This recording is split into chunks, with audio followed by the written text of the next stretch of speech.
Sumolole sumorate emprit gantil buntute omah joglo hawela sepisan ora lali ngunjukake puja lan puji syukur kunjuk kang jero marang Gusti kang murbeng dumadi sing wis malembarke keberkahan kang wujude kesehatan lahir lan batin tumrap manungsa kang sumebar aning jagat raya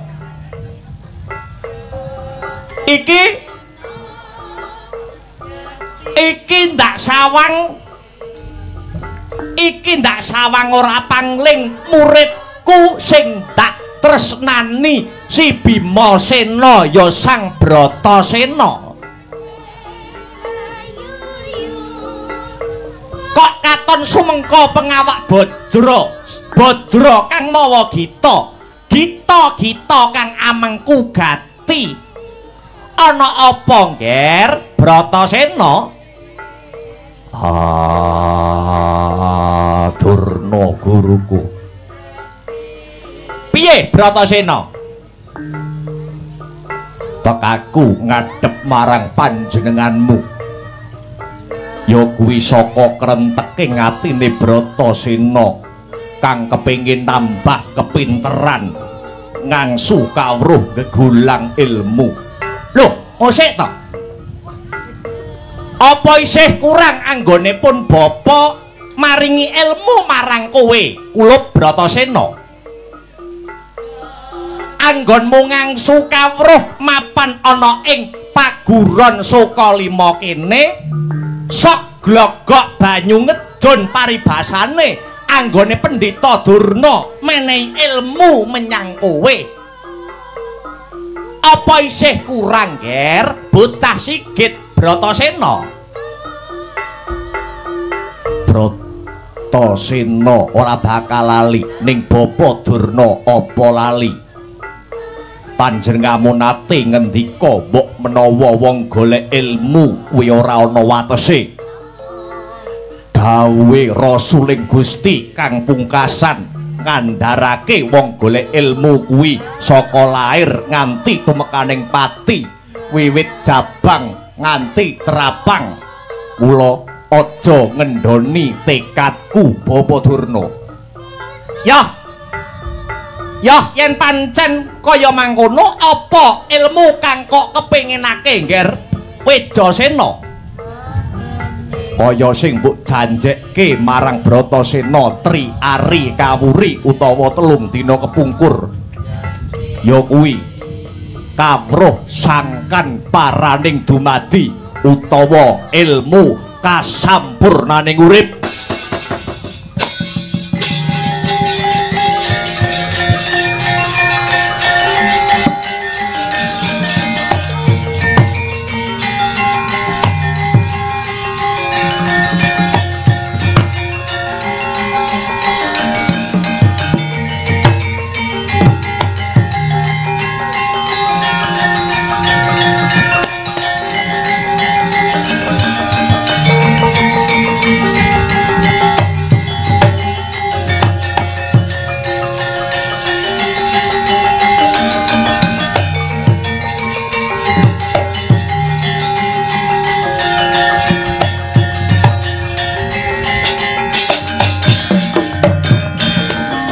rakyat risang kapirangu rinangkul kinempit kempit duh sang retnaning bawana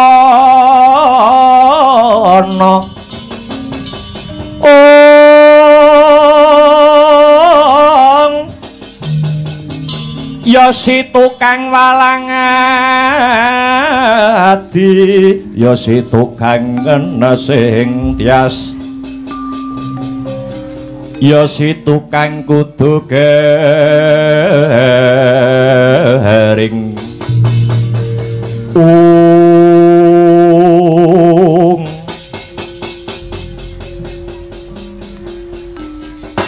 kawruh sangkan paraning dumadi Bratasena ya kabara nyata ya jagat dewa Bathara Wasesaning Bathara jagat Bratasena kawruh kasampurnaning dumadi utawa ilmu kasampurnaning urip iku pitukane abot lho kulup syarat saranane ora gampang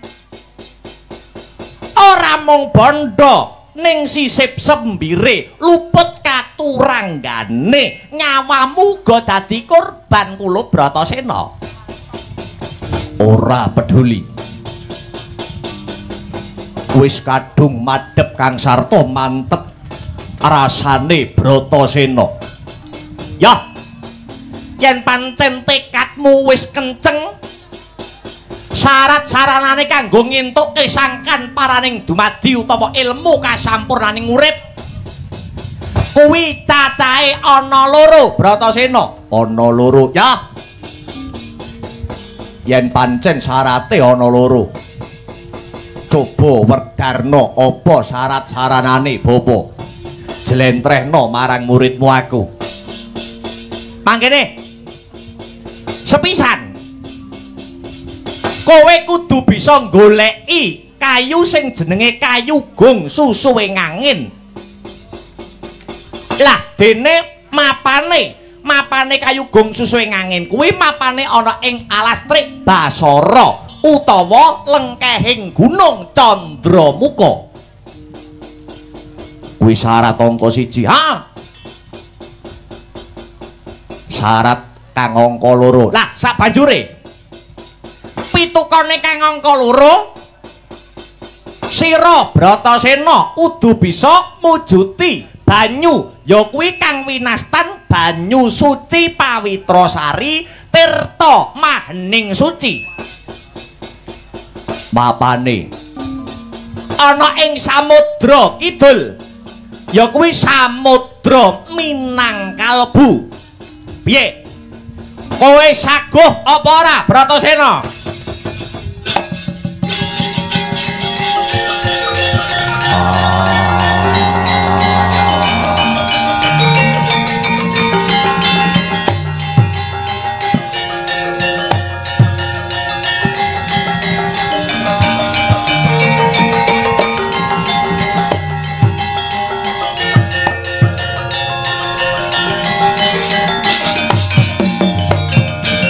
caritaning satriya linuwe kang maradi mring kautaman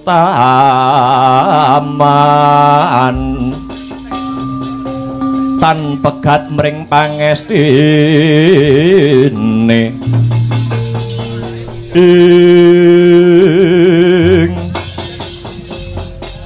piye nggih Bratasena ana paribasan yen wani aja wedi-wedi ning yen wedi aja wani-wani aja mangu-mangu rasamu kulup Bimasena Bapa piye Bratasena ora bakal mundur ing keguntur ora bakal mendha ing pamiluta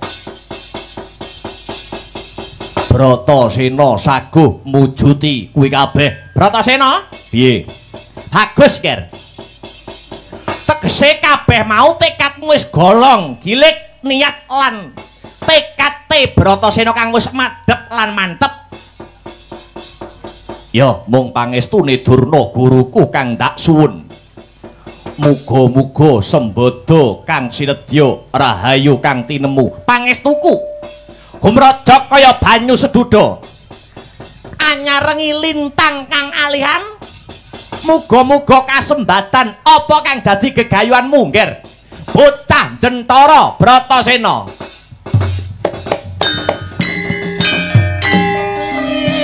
Lintang alihan kumangar kegayuhan kumangar ulat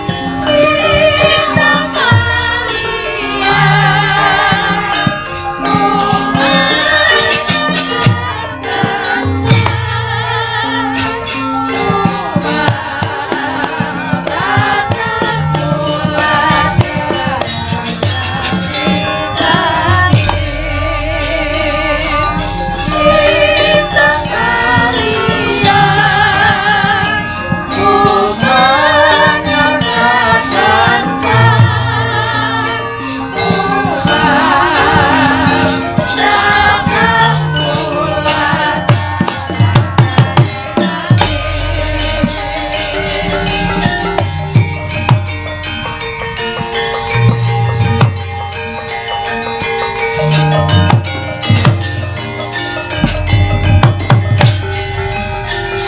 lintang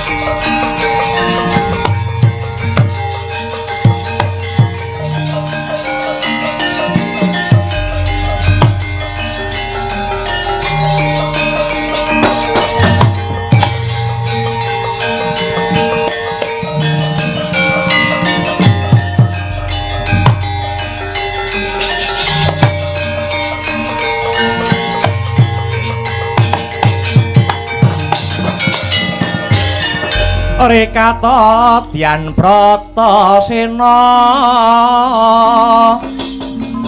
kampuh poleng bang Bintulu adi sarira ngawula tumangka dek wak simbar Jaja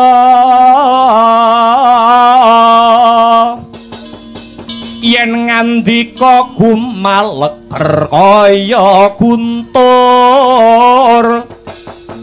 kadang panenggak Pandhawa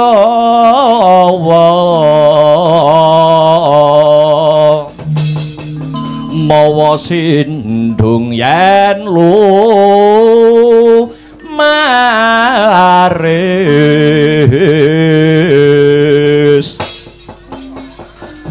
jumeneng angger gancang Yayah Lintang Bima Sekti. Lah menika ta warananira panenggak Pandhawa kekasih Raden Bratasena ya Raden Wrekodara Raden Bayusiwi Kusuma Yuda Bimasena ya Risang Ganda Wastratmaja satriya gagah prakosa Birawa tur sembada prawiring yuda dasar ngengkereng jenggureng ngrespateni yen pinandeng katon kebagusane godhek wok simbar jaja arawis nyosak kepel sisih pinalintir naga nglangi anteng tajem polatane yen ngendika arang kading awis micara nanging sarwa tatas titis mitayani dasare hambek jujur kendel bandel tur sekti mandraguna pramila Dyan Bratasena kinacek sesamining satriya wauta kaya mangkono sang bagus arsa bidal mring Alastri Basara wis rumanti saliring busana wauta Raden Bratasena lamun tindak datanate nenitih yen numpak kereta semplok indenge yen nunggang gajah pedhiot biangkekane senengane mung darat gewala saksana cancut tali wanda cancut ujare wong acincing tali wanda cecawet ngencengi tali bandange nalika samono kairing Punakawan Bayu Bajra angin Garuda seblak sampur tanjak warangka sikil kiwa mancat gunung sikil tengen den balangake sak lumpatan Sang Bratasena sajung sak yujana pitung pandeleng adoh.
Mangancur laguning angin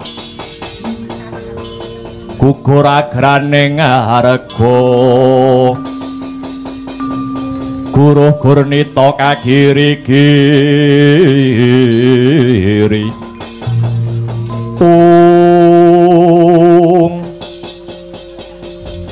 Ucap kacarita nalika semana Dian Bratasena wis prapting tepining wana Tribasara lengkeng Gunung Candramuka.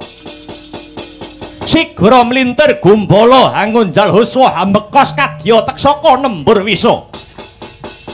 Alas gung gegorotan kebak gurda ting jenggelek. Panging kayon sambung sumambung tepung amaro gunung. Sigra katrajang kridaning sang panenggak. Padha saknalika bumi horeg gura gurnita padas padha gempal jurang samya gugruk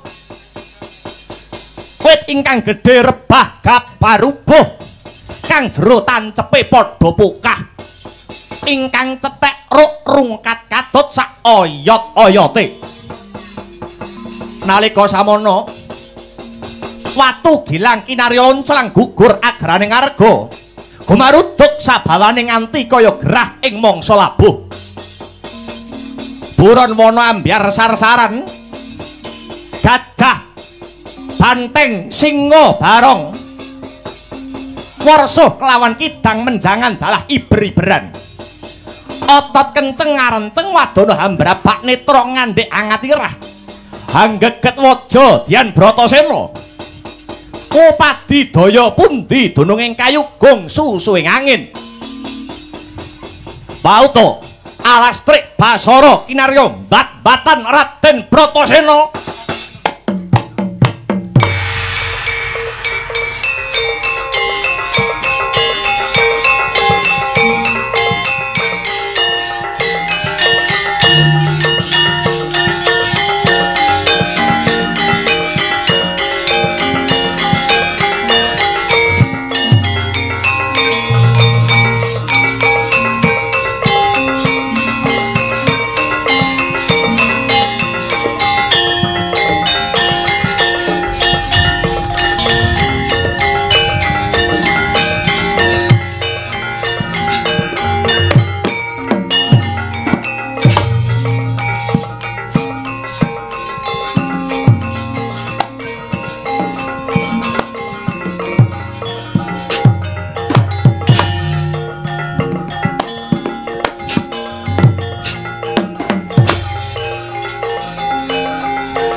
Wah.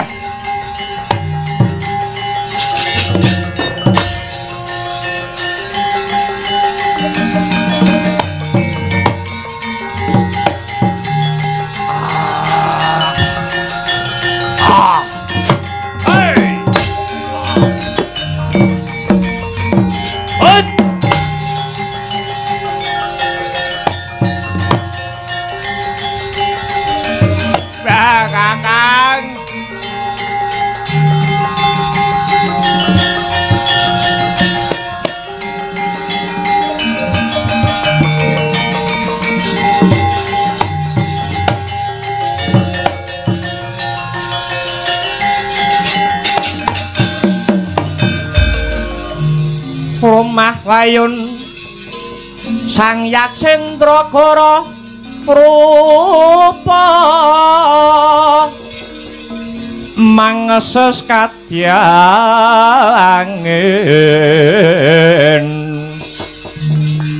pangsempal kaprapal selo-selo kaplasa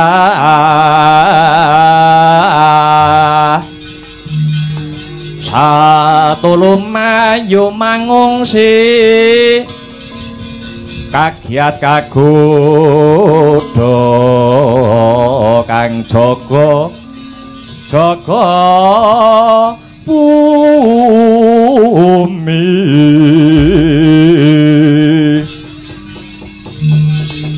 Beladalah Yuang Titi Kala Rudra Mas Patik Raja Dewaku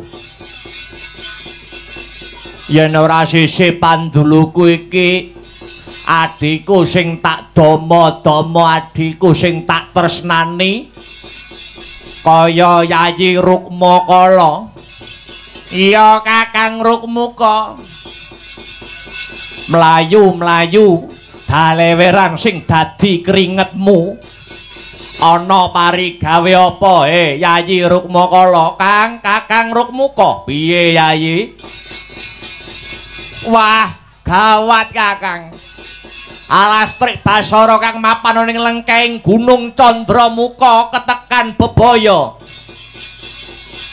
aja ngawu-ngawu gawar sing mbok anggep bebaya kuwi piye sapa sing wani ganggu gawe mapan ning sajroning Alastrik Basara kene Yayi sawangen kae Kakang sawangen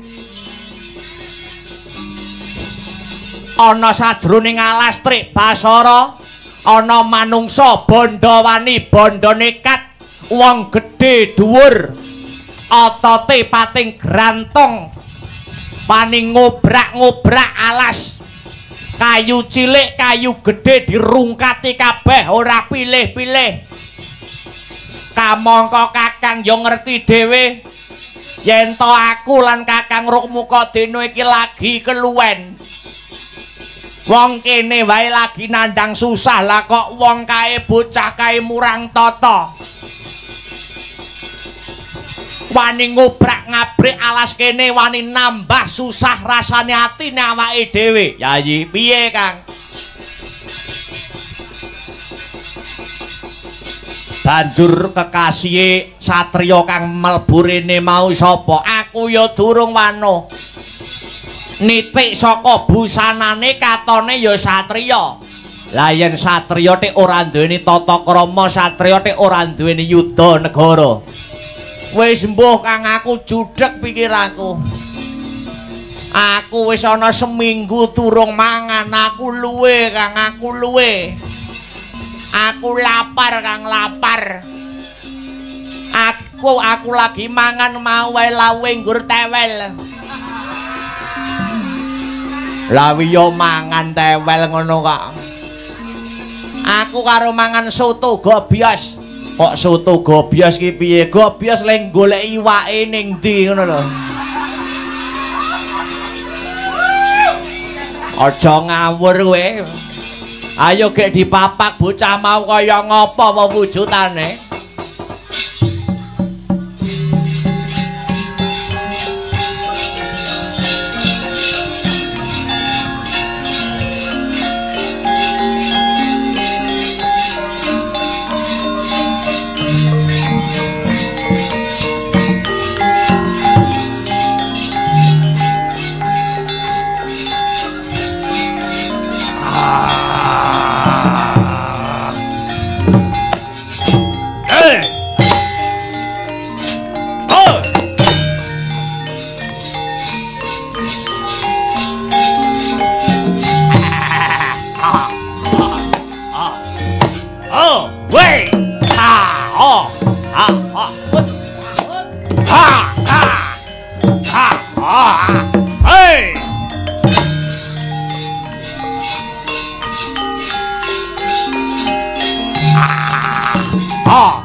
Tenan di apa iya Kang? Wah, aku engko bocah ki nek wis mati aku tak sing mangan pupune dhisik de. Pupune kewedhintahne yo jerone empal brewoke kaya ngopo. Dibabak Kang, dibabak. Hut.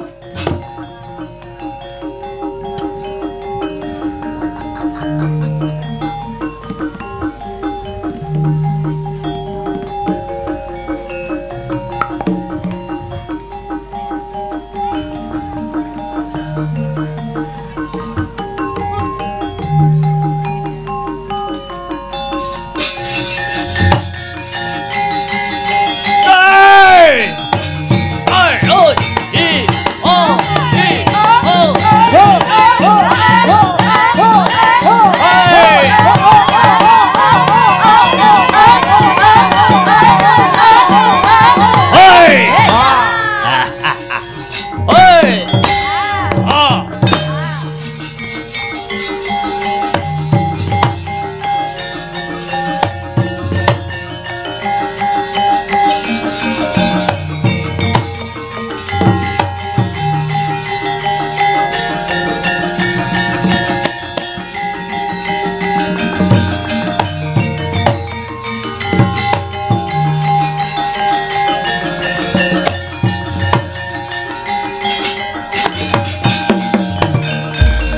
Bima wang-wang kunta kumpul patang gedhe sayang gongkara Gadanira mubat mabit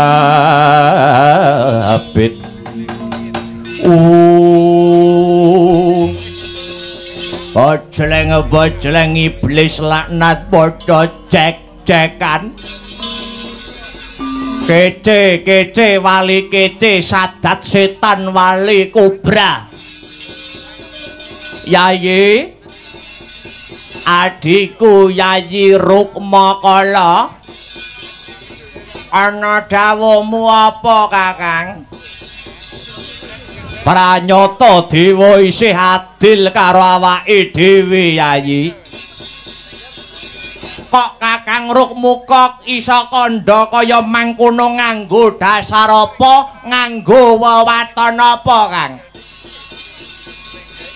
Buktine wis cetha ngegla Kang tanpa warana Nalikane ana ing alas trik Basara kene wis babar blas ora ana panganan ya kuwi wujuding kidang kang sarta menjangan Nanging dewa malah kirim pangan sing wujute manungsa Yayi. Wala dalah. Ya yen pancen kaya mangkono. Engka ditakoni sapa jenenge lan saka ngendi asale. Aku selak ora kuat ngempet luwe, Kang. Aku wis haus, Kang. Sabar luwih dhisik Yayi. Manungsa yen nitik saka busanamu kowe kuwi jejering satriya. Yen pancen satriya sapa kekasihmu lan saka ngendi pinangkamu dene kowe wanuh wani mlebu ana ing alas trik Basara kene apa kowe ora ngerti? Apa kowe ora ngerti, apa kowe ora mudeng yen alas trik Basara kene kuwi mujudake alas pengalapan. Sapa wani mlebu metu mung kariaran.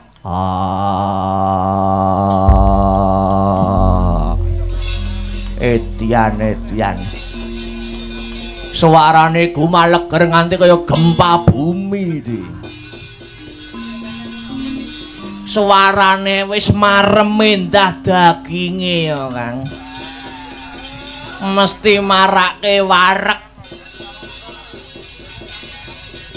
Aku yen mangan wis kelakon mangan bocah iki aku request teponge ya Kang. Tepong tok karo ginjele Kang.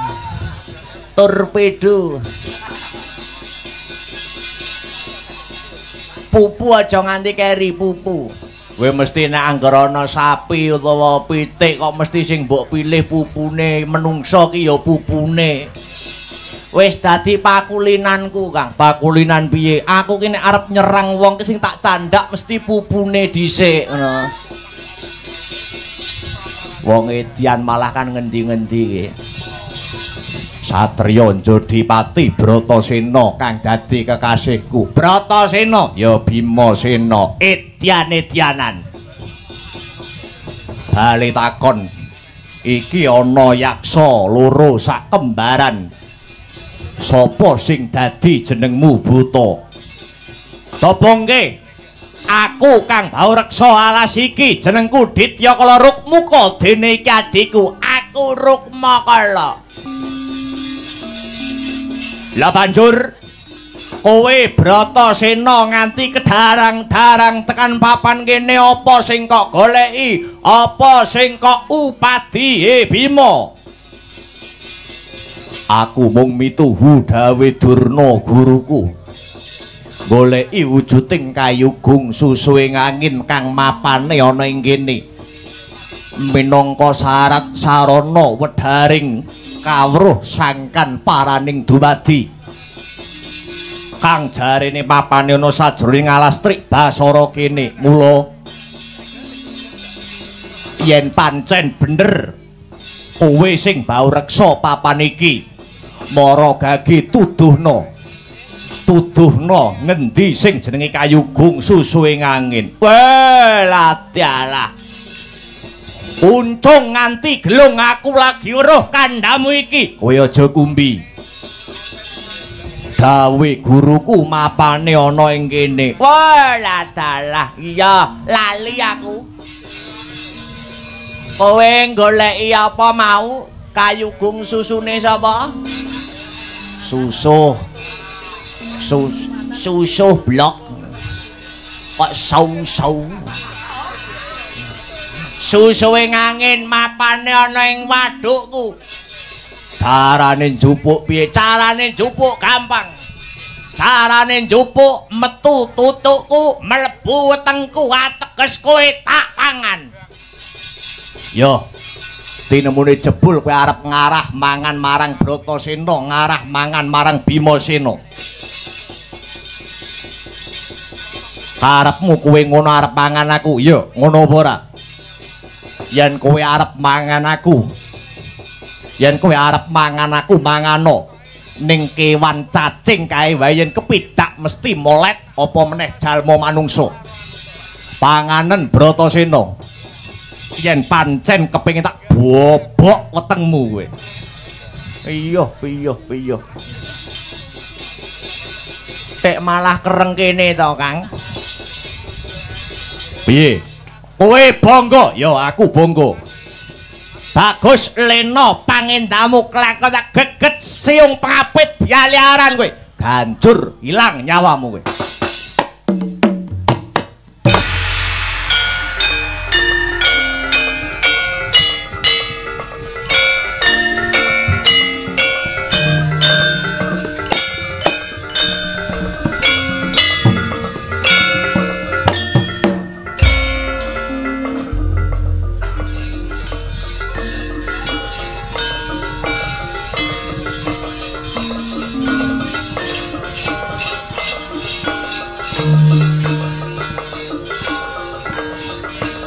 Wah, latihan.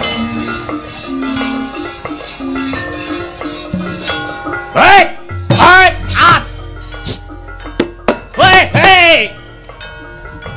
Wah! Wah, seret nyawamu kowe. Wah, latalah. Wah! Perange awake dhewe. Jan nggawa Prabawa tenan. Tarupe nganti pek. Nganti kaya wong wis duwe anak 5, pek. Genah kancamu Kang. Hei! Wah! Oh, at! Wek! Wah! Wah!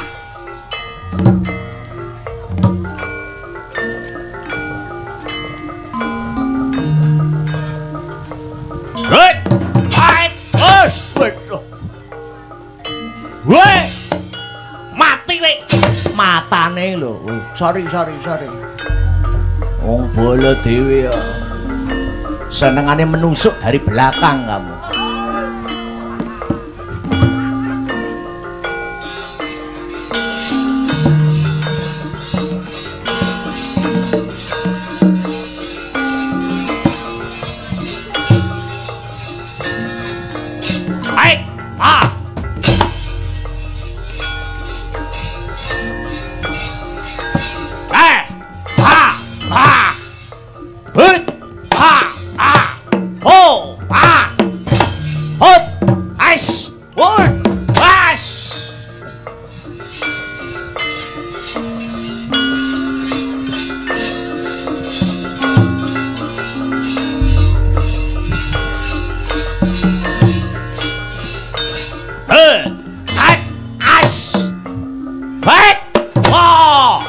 Cirolu ambruk gerutuk.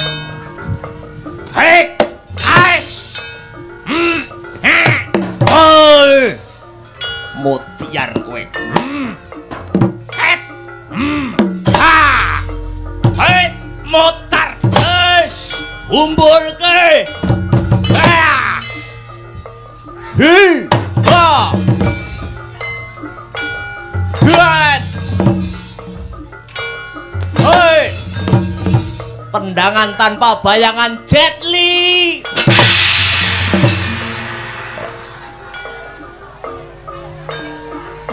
Jet Li. Jet Li, Majet.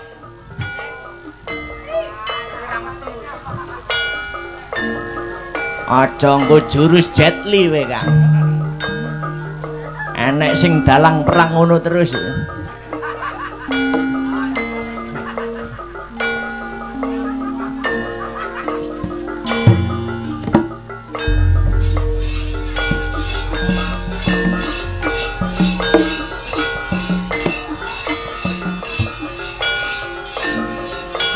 Hoi! Wow!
Minggir, Kang, minggir.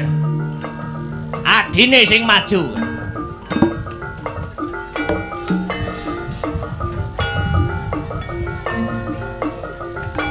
Hor.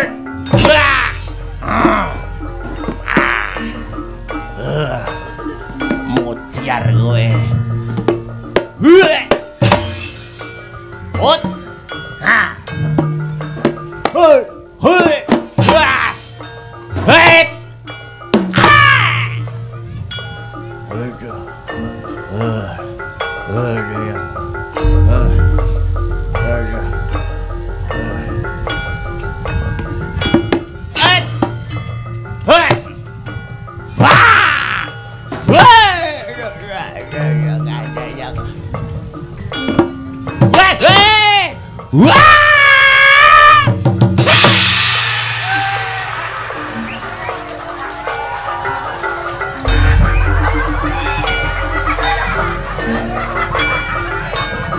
Rame men sing nonton kemurahan iki.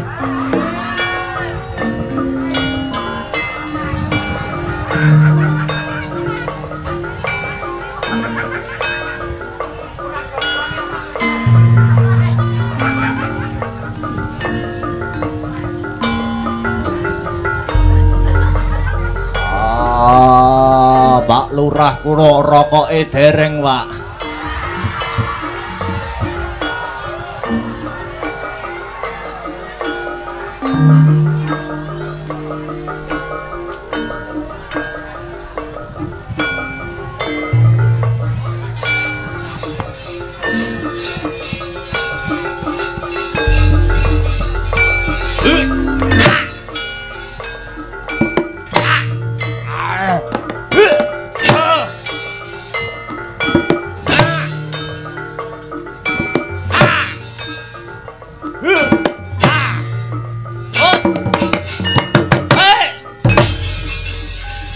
Yeah.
ada yang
Segera tandang risang bayu siwi ritungkul manembah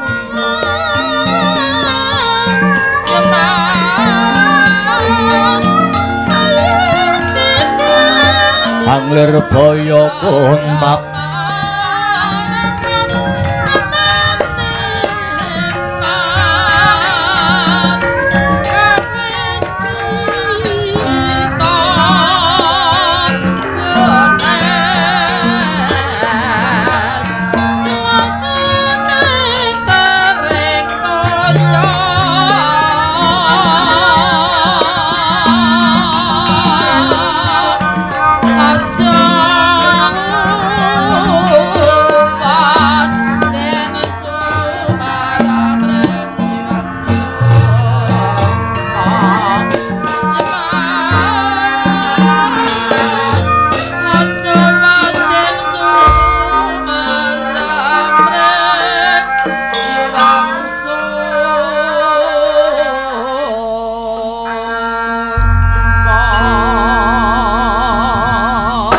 palugon laguning lekas lo kita linuting kidung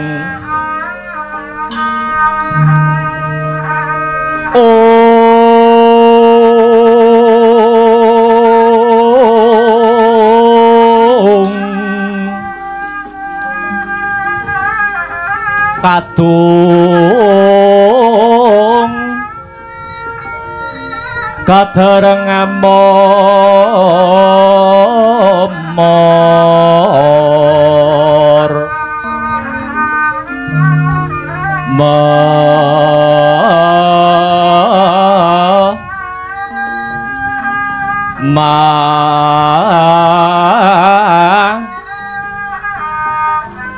ngun manah rahayu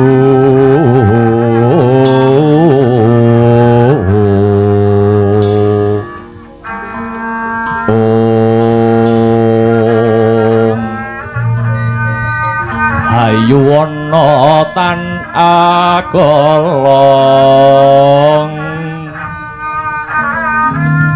gumolong manadukara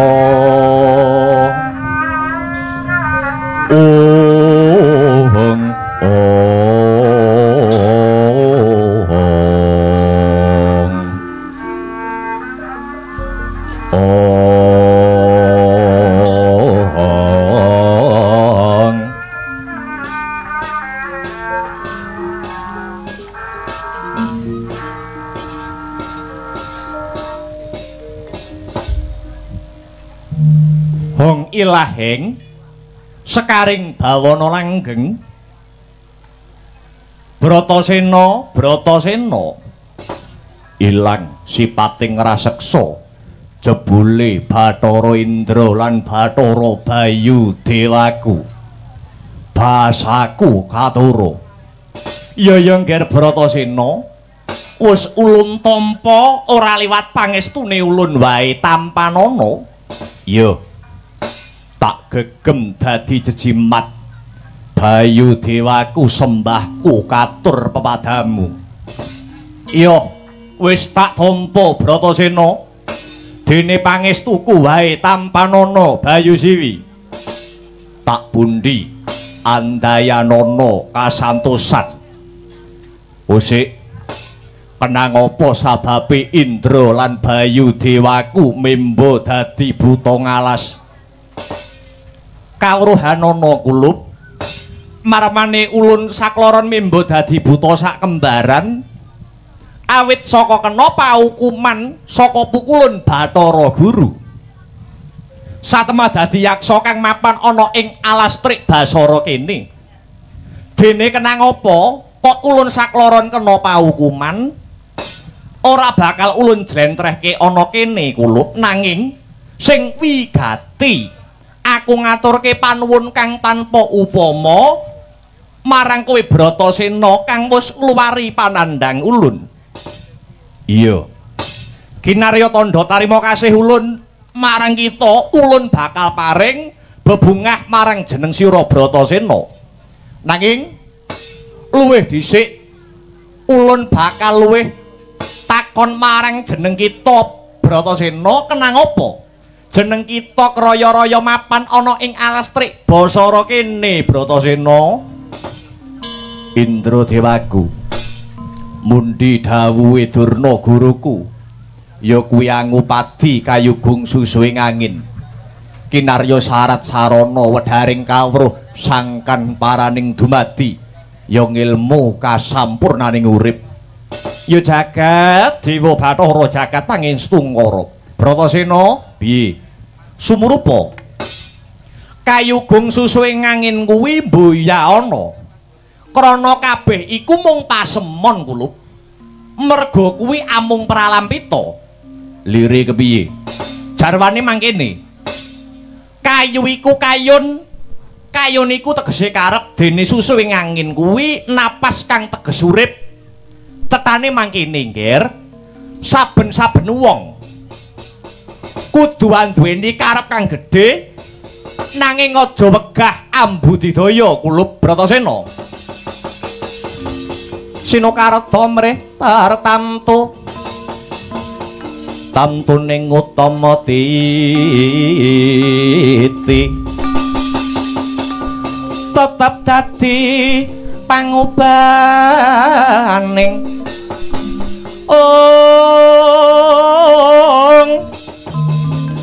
wadya tentreming ati tamtu kena tinulada tiasilir wulan dadari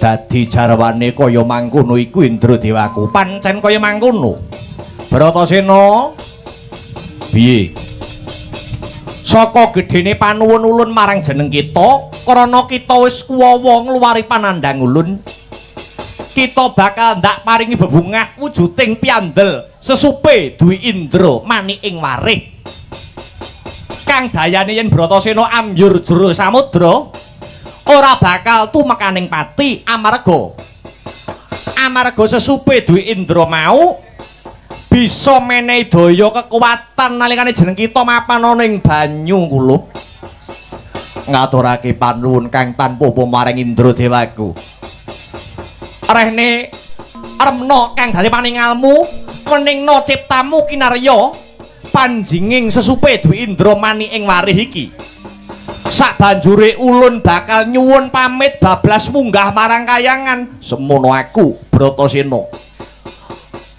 ulun uga bakal bablas marang kayangan ngestokake dawuh Indra lan Bayu Dewaku muga-muga jantraning Bratasena kadidene sekar kang angambar arum satemah nyembuh gegayuane Bratasena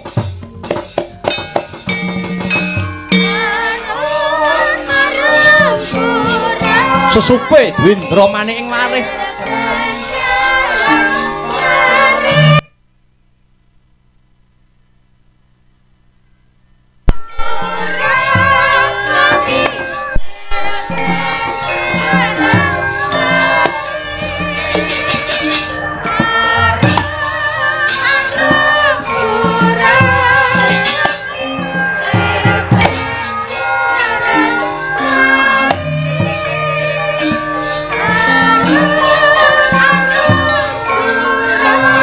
nyuwun pamit Bratasena. Ulun nyuwun pamit Bratasena.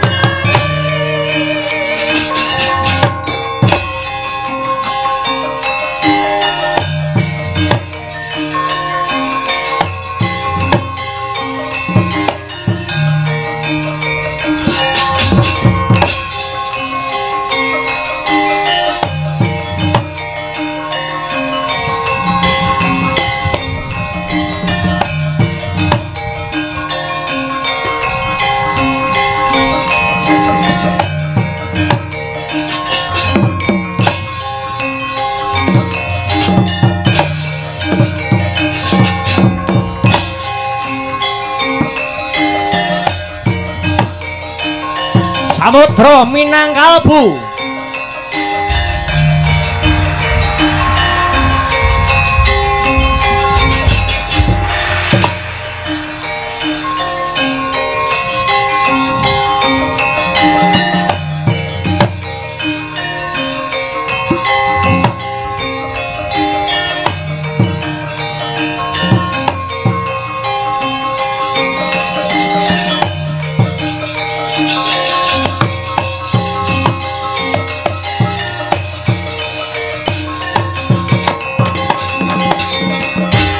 Kancut gumregut manjing samudra tulya dreng wiraganya legawa banyu sumaput ing wentis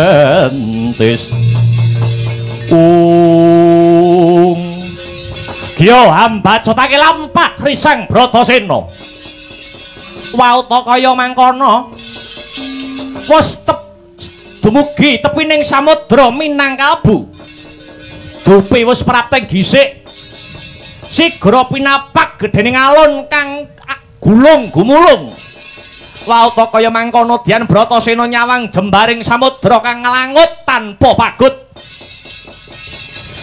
tumekaning ombak kang anempuh wentise risang Bratasena kaya bisa tata jalma arsa amangsulna lampahe sang Bayu Siwi satemah tuwuh tandha pitakon salebeting batos sida njegur apa to yen ora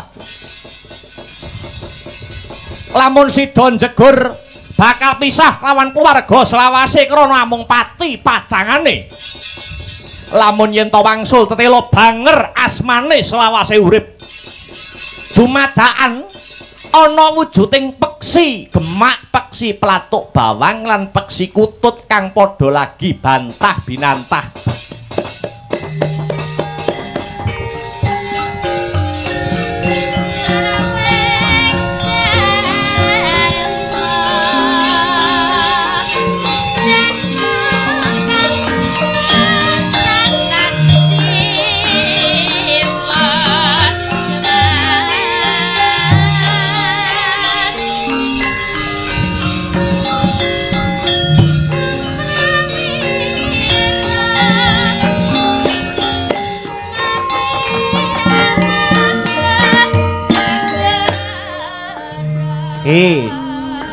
manuk platuk bawang apa manuk gemak lan kowe manuk kutut apa manuk gemak kowe iki manuk platuk bawang dadi umating pangeran isamu kok gur dandan ae apa kira-kira suwiwimu mbok didhe sae nek mati apa mbok gawa ta suwiwimu kuwi kutut barang ki seneng mamerke swaramu sing apik apa nek mati kena mbok nggo sangu to kutut karepmu piye to manuk gemak lah yen kowe iki nek ngurip sing mbok antepi apa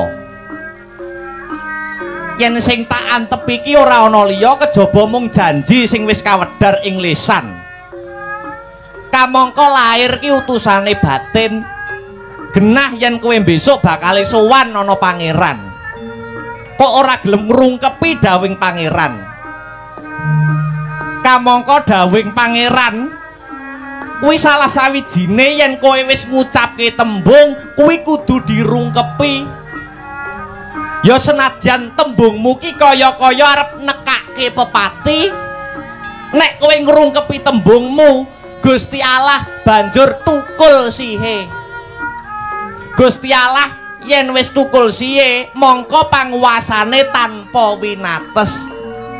Sing kudune mati ora dadi mati, malah entuk nugraha. Ning wong sing ora percaya karo sing gawe urip, sing pancene entuk nugraha malah dadi pacoban. Apa do ora percaya to kuwi? Yen do ora percaya do lerena wae dadi umate ngalah. Luwih becik dadi umate jajil malah jibar jibur bondo raja donya.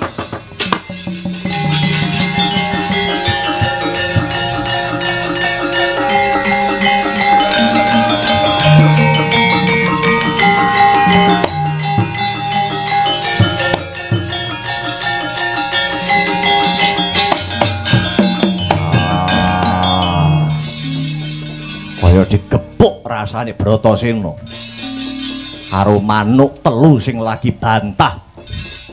Ya aku wis kandha saguh ambyur jero samudra ngupadi banyu suci Pawitra Sari ana tirta mahening suci.